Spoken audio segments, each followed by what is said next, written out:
C'est énervant de savoir qu'il y a des gens qui ont pour personnage préféré Lord Garmadon. Parce que certes, il sait gagner de l'aura, mais il sait surtout comment en perdre et c'est ça le problème. Déjà, première fois qu'on le voit, il nous sort une perf qui rivalise avec celle de 456 au début de Squid Game 2. On a vu ça, on était tous choqués. Sauf qu'il a fallu qu'il fasse une coloc avec les ninjas et qu'il enlève son casque aussi.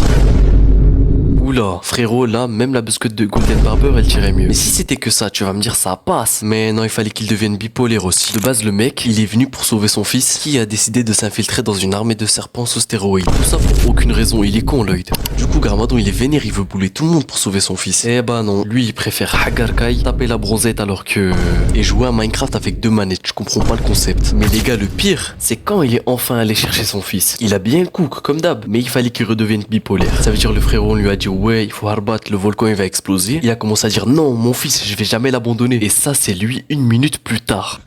Bref, Garmadon, c'est une fraude d'ailleurs, les gars. Est-ce que vous savez que Garmadon est déjà allé dans le dojo de l'ombre et qu'il a utilisé le gong de la destruction? Ça tombe bien, j'en parle très bientôt, alors abonne-toi.